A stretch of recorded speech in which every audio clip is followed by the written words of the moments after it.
이 저녁 우리 예배에 오신 우리 옆에 분들 한번 보십시오. 귀한 분들, 참 소중한 분들이에요. 우리 그분들 환한 미소로 이렇게 한번 인사합시다. 제 옆에 앉아주셔서 감사합니다. 예배만 회복되면 됩니다. 예배만 회복되면 됩니다. 그렇게 우리 인사하십시다. 성도들을 만나서 이렇게 얘기하다 보면 저는 3대째 예수 믿습니다, 저는 4대째 예수 믿습니다, 이런 분들 많이 이렇게 만날 수 있어요. 우리 중고등부 학생들 참 귀한 우리 다음 세대, 우리 대한민국을 짊어질 우리 다음 세대, 참 귀한 우리 중고등부들에게 한번 물어볼게요. 자기가 지금 몇 대째 신앙생활 하는지 한번 생각해 보세요. 만약에 할아버지 때부터 우리 그 가정은, 우리 집안은 예수 믿었다 그러면 할아버지, 아버지, 자기 3대죠. 그렇죠? 한번 계산해 보세요. 자, 나는 5대째, 내가 5대째다, 이런 없어요? 5대째, 난 4대째다. 와, 4대째, 좋아요. 3대째, 난 우리 할아버지 때부터 믿다. 3대째, 좋습니다. 나 2대째다. 2대째, 나 부모님 때부터. 나는 내가 처음이다, 내가 당대다, 처음이다. 손 높이 들어보세요. 야, 우리 이분들 박수 한번 칩시다.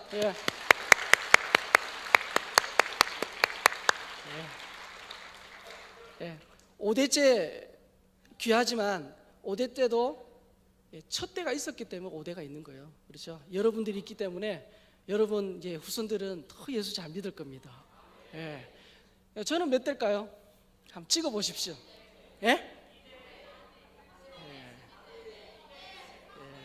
좋습니다. 남들이 들으면 너 몇 대 맞을래? 3대, 4대, 5대 이러거든요. 저는 아무도 교회를 다니지 않는 가정에서 처음으로 교회를 갔습니다. 초등학교 3학년 때부터 교회를 다니기 시작했어요. 중고등학교 시절에는 사실 집에서 잔 것보다 교회에서 잔 게 더 많아요. 제 특기가 장의자에서 안 떨어지고 자기입니다. 그래서 제가 초등학교 3학년 때부터 교회를 다녔고, 중학교 2학년 때, 우리 중등부, 우리 중학교 2학년 때 부흥회 갔던 그날, 어느 날 저녁 밤에 정말 예수님을 내가 인격적으로 만나고, 그 밤에 제가 그 산을 내려오는데 그 별이 얼마나 반짝이고 그 나무 잎사귀가 전부 다 나를 향해서 손짓하는 그 밤을 제가 지금도 잊을 수가 없습니다. 교회에서 청소년 시기를 보내고 이제 대학생이 되어가지고 군대를 갔어요. 군대에서도 나름 열심히 교회를 다녔습니다. 어느덧 이제 제대할 때가 된 거예요. 제가 제대할 그때에 이제 국가 정책으로 이 군 복무 기간이 이렇게 점진적으로 이렇게 단축되는 그런 시기였어요. 제대를 앞둔 군인들, 군에 갔다 오신 분들 아시겠지만 하루라도 집에 일찍 가고 싶어 하잖아요. 그래서 그때는 이제 모든 군인들이 내가 며칠이나 집에 일찍 갈 수 있을까, 그게 초미의 관심사였습니다. 물론 저도 예외가 아니었습니다. 그래서 참 재미난 게 모두가 다 일괄적으로 이렇게 단축이 되고 줄어서 이렇게 군대를 가면, 제대를 하면 문제가 아닌데, 어떤 선임병은 보니까 일주일 줄어서 가는 거예요. 그런데 어떤 선임병은 제 날짜에 가는 거예요. 이게 왔다 갔다 하는 거예요. 그러니까 이게 언제 나는 제대할까? 그때 사실 저는 주님 재림보다 제 제대 날짜가 더 중요했습니다. 일찍 가야, 집에 일찍 가야 될 역사적 사명이 있는 것도 아닌데 하여튼 집에 일찍 가고 싶었어요. 그래가지고 이제 막 그렇게 하고 있는데 드디어 이제 제대 날짜가 결정이 되었습니다. 어떻게 됐을까요? 둘 중에 하나입니다. 제날 갔든 일찍 갔든. 일주일 일찍 제대한다는 이 좋은 소식을 들었습니다. 진짜 기분 좋더라고요. 그런데 제 동기들은 일주일 일찍 집에 갔어요. 저만 못 갔어요. 제대하는 그해 여름에 이게 홍수가 나가지고 이제 우리 철책선이 있거든요. 제가 근무하던 그 좀 앞에 철책선이 있어서 이제 그 철색 보수 공사를 하러 갔다가 아마 저는 모르겠어요. 이 모기에 물렸던 것 같아요. 제대를 코앞에 두고 말라리아 판정이 난 겁니다. 여러분, 말라리아 걸리면 어떠냐면 하루는 멀쩡해요. 아무 이상이 없습니다. 근데 24시간이 딱 지나면 이제 사람이 슬슬 가요. 이게 막 고열에 오한에 막 온몸의 근육통에 그래가지고 막 끙끙 앓아 눕습니다. 그 일주일 제대 빨리 한 동기들이 병문안 왔어요. 잘 있으라 그러고 자기들은 집에 갔어요. 그래 막 고열 때문에 정신은 혼미하고 오한으로 온몸이 떨리는 그 상황에서 하나님께서 제 평생에 잊을 수 없는 교훈을 주셨습니다. 제대를 안 하는 것도 아니잖아요, 맞죠? 어차피 제대는 하는데 그때 저의 모든 관심은, 저의 온 관심은 제대 날짜에 있었습니다. 아마 그때 그 관심과 열정을 가지고 제가 아마 기도를 했으면 산을 옮겼을 테고 전도를 했으면 우리 중대원들을 다 구원했을 것 같은데, 제가 그때 깨달은 거 하나 있습니다. 하나님께서는 제가 하나님 아닌 다른 것에 관심 있는 것을 굉장히 싫어하신다는 사실을 깨달았습니다. 그때 하나님이 제게 이렇게 속삭이시는 것 같더라고요. 얘야, 너의 그 마음과 그 관심을 내게 좀 줄 수 없겠냐. 그런 깨달음이 오니까 그 밤에 제가 병상에서 얼마나 울었는지 몰라요. 고열로 정신은 없죠. 동기들은 집에 갔죠. 하나님 앞엔 죄송하죠. 그래가지고 그 밤에 서러워서인지 죄송해서인지 아파서인지 모르겠지만 그 밤에 얼마나 울었는지 모릅니다. 그리고 제가 이제 군에 간 지 1년 만에 제 아버지께서 병으로 소천을 하셨습니다. 그래서 제대 후에 이제 학비를 이제 벌기 위해서 형의 소개로, 교회 형의 소개로 제가 가스 배달을 1년을 했어요. 지금도 잘합니다. 제가 가스통 잘 굴려요. 제가 잘합니다. 계획했던 정도의 이렇게 학비가 모아졌을 때 갑자기 돈에 대한 욕심이 생기는 거예요.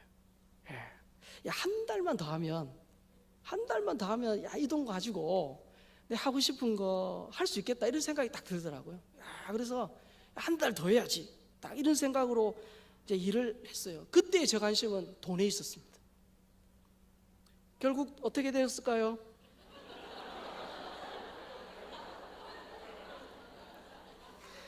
한 달 뒤에 일을 그만두긴 했어요. 문제는 병원에서 한 달 보냈다는 것이죠. 한 달 동안 병원에 있으면서 하나님 또 어떤 깨달음을 주셨는지 아세요? 야, 너의 앞길 네가 계획하는 거 아니야. 야, 너 돈이 너의 미래를 보장한다고 생각하냐? 아니야. 너의 미래 걱정하지 마. 사랑하더라. 내가 너의 미래를 책임진다. 하나님 그런 깨달음을 제게 주셨습니다. 지금도 저의 이 오른손 중지는요, 중지의 끝에 그때 상처가 남아 있습니다. 여러분, 목사라고 미래에 대한 뭐 두려움, 걱정 없을 것 같습니까? 아니에요. 미래에 대한 막연한 걱정과 두려움이 생길 때마다 하나님은 이 손가락을 뭐 안 볼 수가 없잖아요. 그래서 늘 보게 하십니다. 그리고 다시금 저의 관심을 하나님께로 이렇게 집중케 하셔요. 하나님이 아닌 다른 것에 마음을 빼앗기거나 지대한 관심을 가질 때 희한하게도 하나님은 그것을 저에게서 빼앗아 가셨어요. 말라리아 사건이 1탄, 손가락 2탄, 그때 이후로 지금까지 3탄 안 쓰려고 무진장 애쓰고 있습니다. 그게 자녀일 수도 있고, 그게 어떤 사람일 수도 있고, 어떤 나의 욕심일 수도 있고, 3탄 안 쓰려고 지금도 애를 쓰고 있습니다. 오늘 함께 읽은 본문은 이 아사왕 인생의 마지막 부분을 다루고 있습니다. 아사왕은 남유다의 세 번째 왕입니다. 이 아사왕에 대한 성경 기록이 성경에 몇 군데 있는데요, 열왕기상 15장 그리고 역대하 14장에서 16장에 나옵니다. 자, 열왕기상 15장 11절에 보면 아사왕을 평가하기를 이렇게 말합니다. 그의 조상 다윗같이 여호와 보시기에 정직하게 행하였다, 그렇게 평가하고 있습니다. 그리고 열왕기상 15장에 보면 아사왕은 솔로몬 왕 말년에 시작되어서 그 이후로 계속 이스라엘의 이 고질병과 같은 그런 우상숭배 그리고 이교적 풍습을 완전히 없앴어요. 뿐만 아니라 동성연애자들을 몰아내고 모든 우상들을 없애버렸습니다. 심지어는 이 아사왕의 모친인 이 마아가가 만든 아세라의 가증한 우상도 다 없애고 태후의 위까지 패하는 그런 아주 이스라엘 역사에 있어서 정말 하나님 기뻐하시는 일을 했습니다. 그리고 역대하 14장에 보면 바른 일을 행한 아사 왕에게 하나님께서 이 선물을 주셨는데 전쟁이 없는 그런 평안을 주셨습니다. 또한 이 유다 사람들로 하여금 여호와를 찾게 하고요, 여호와의 명령과 또 율법을 행하도록 그렇게 그들을 독려했습니다. 그리고 하나님께서 평안을 주셨지만 왕으로서 또 백성들을 또 안전하게 해야 될 그 의무가 있기 때문에 성읍들을 요새화했죠. 그리고 58만 명이라는 그런 군인을 양성해서 국방을 튼튼히 했습니다. 그러니까 여러분 참 좋은 왕, 훌륭한 왕 아닙니까? 자, 그런 이 아사 왕에게 신앙의 큰 환란이 닥쳐옵니다. 역대하 14장 9절에서 12절 내용인데요, 우리가 함께 읽어보도록 하겠습니다. 구스 사람 세라가 그들을 치려하여 군사 100만 명과 병거 300대를 거느리고 마레사에 이르매 아사가 마주 나가서 마레사의 스바다 골짜기에 전열을 갖추고 아사가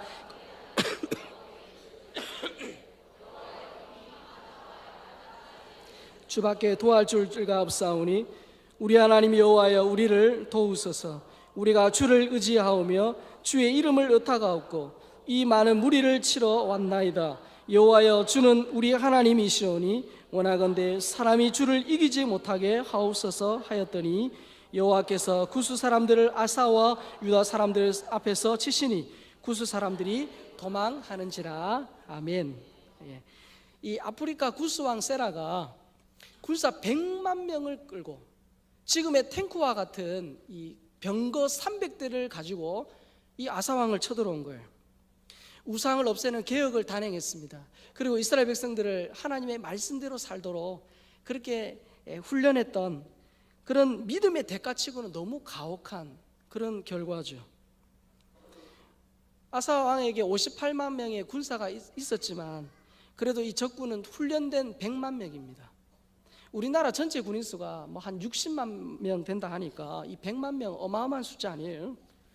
당시에 모든 나라들이 두려워했던 그런 이 무시무시한 전차대가 선봉에 서서 오니까 아사 왕으로서는 이 위기 중에 위기입니다.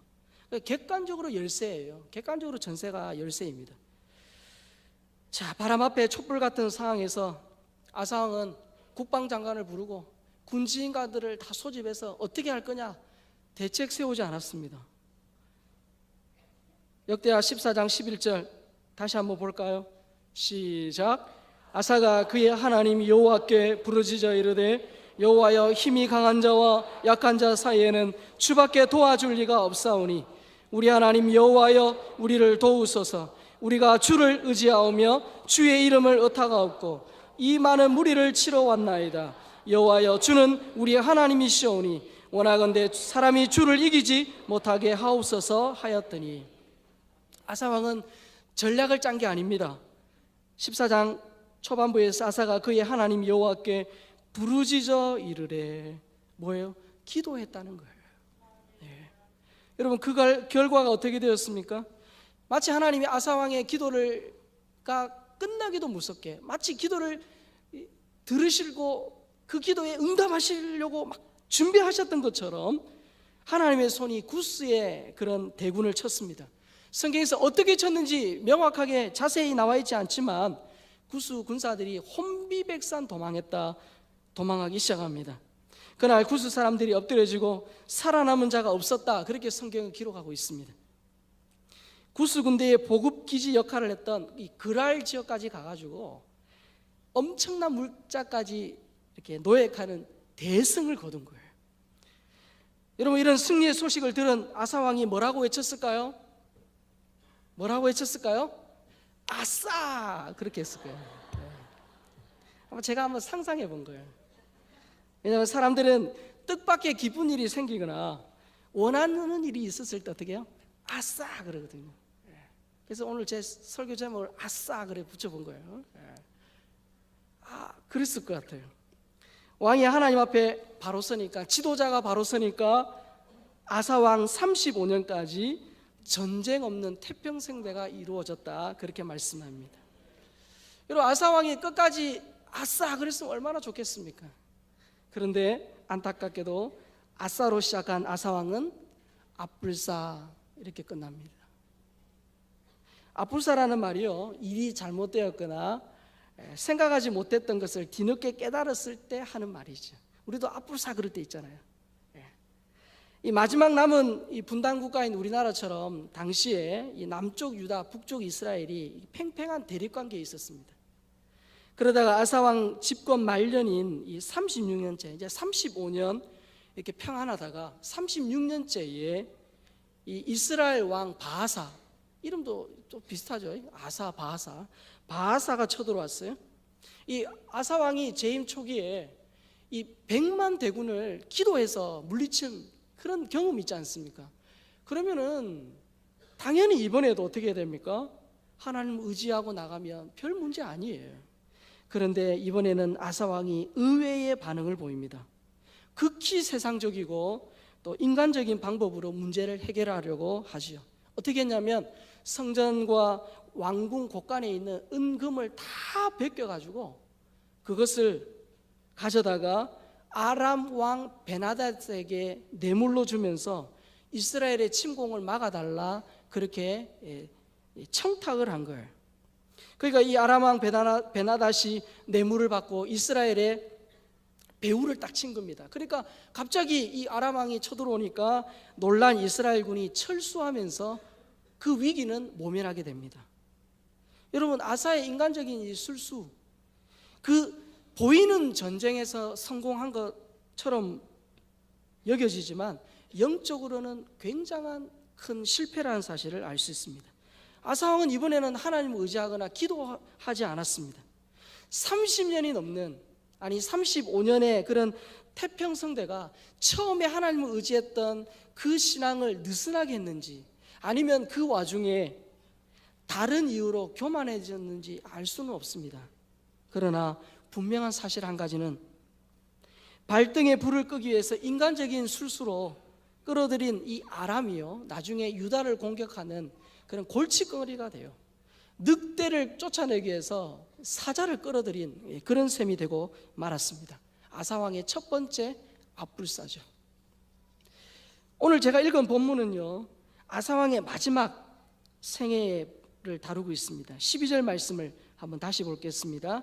아사가 왕이 된 지 39년에 그의 발이 병들어 매우 위독했으나 병이 있을 때에 그가 여호와께 구하지 아니하고 의원들에게 구하였더라. 아사 왕은 제 39년 말에 병이 들었어요. 그 병이 매우 중해서 목숨을 위협할 정도입니다. 자, 그렇게 병이 중한데도 불구하고 아사 왕은 하나님을 본 게 아니에요. 의사의 손만 쳐다보고 있었습니다. 그렇게 2년을 심히 앓다가 마침내 제위 41년의 죽음을 맞이합니다. 제가 이 본문을 읽다가 이 39라는 숫자에 제 눈이 꽂혔습니다. 여러분, 39년, 10년이면 강산도 변한다 그러는데 39년이면 강산이 4번은 변할 그런 세월이죠. 집권 초기에는 그렇게 아름답게 또 단호하게 하나님 말씀에 순종했던 그런 아사 왕이 정말 중단 없는 개혁으로 하나님의 마음을 시원케 해드렸던, 우상을 철폐하고 백성을 하나님 앞으로 인도했던 아사 왕인데, 그의 그 초심, 처음 사랑, 처음 신앙을 끝까지 유지하고 믿음을 지켰어야 할 아사 왕이 그렇지 못했다는 사실입니다. 여러분, 우리가 신앙생활하고 처음 몇 년간은 말씀대로 살고 믿음 지키는 건 오히려 쉬울 수 있습니다.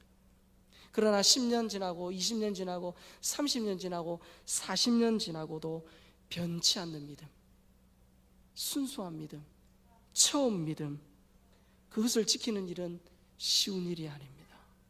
내 자신을 부인하고 주님 앞에 붙들림 바 되지 않으면 그 중간에 가다가 변질될 수 있고, 아사왕처럼 처음 믿음을 저버릴 수 있다는 사실이 우리 또한 마찬가지라는 거예요. 아사왕은 용머리로 시작했다가 뱀꼬리로 그렇게 끝났습니다. 아싸로 시작했다가 어떻게 해요? 압불사로 마쳤어요. 재임 초기에 그토록 하나님 중심으로 살았던 아사왕이 말년에 어떻게 이렇게 하나님을 등질 수 있을까? 그것도 참 안타까운 일이죠. 그런데 저는 이 본문을 보면서 야, 나도 아사왕처럼 될 수 있겠다. 목사라도 그럴 수 있겠다.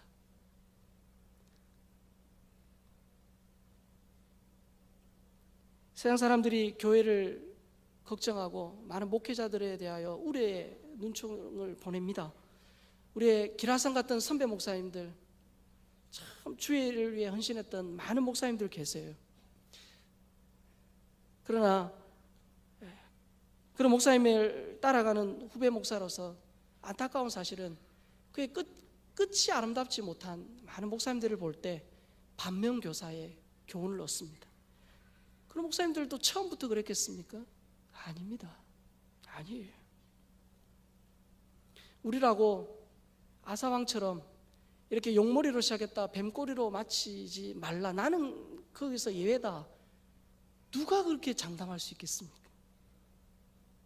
우리가 끝까지 하나님을 바라보고 겸손하게 하나님 은혜를 구해야 합니다. 하나님 은혜 구해야 합니다. 여러분, 처음도 중요해요. 첫 단추가 중요하니까.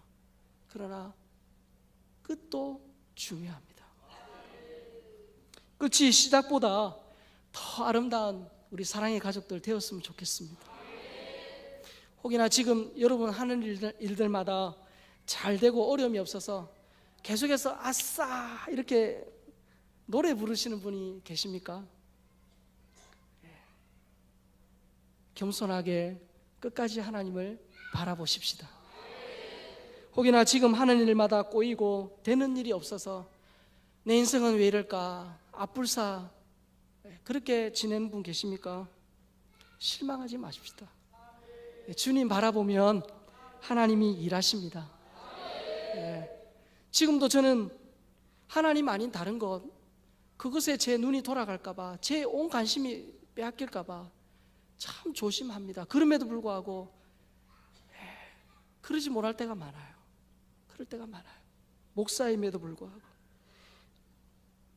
우리의 눈을 들어 주님을 바라볼 때 하나님이 놀라운 일을 이루실 것을 믿습니다. 하나님은 그러신 것 같아요. 너의 그 관심과 마음을 내게 줄 수 없겠냐. 하나님 사랑하는 자녀이기 때문에 우리 모두가 다 한 명도 예외 없이 하나님께 마음을 드리고 하나님께 관심을 가질 때 하나님이 기뻐하시더라고요. 하나님이 우리에게 엄청난 돈을 요구하시는 게 아니에요. 하나님이 우리에게 엄청난 헌신을 요구하시는 게 아니에요. 그것 이전에 우리의 마음, 우리의 관심, 그걸 하나님이 요구하시더라고요. 때로는 하나님이 신앙생활에 걸림돌이 될 만한 우리의 눈을 흐트리고 우리의 생각을 빼앗아가는 그 관심거리, 사랑하기 때문에 하나님 빼앗아 가시더라고요.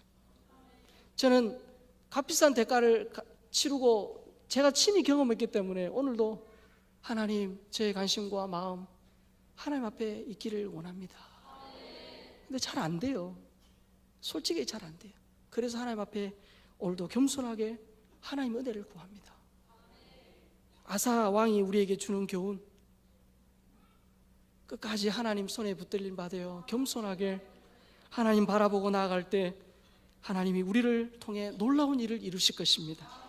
바라기는 우리 모두가 겸손하게 끝까지 주님 손에 붙들림 받아요. 주님의 쓰시기에 합당한 사랑의 가족 될 수 있기를 주의 이름으로 축원합니다. 아멘.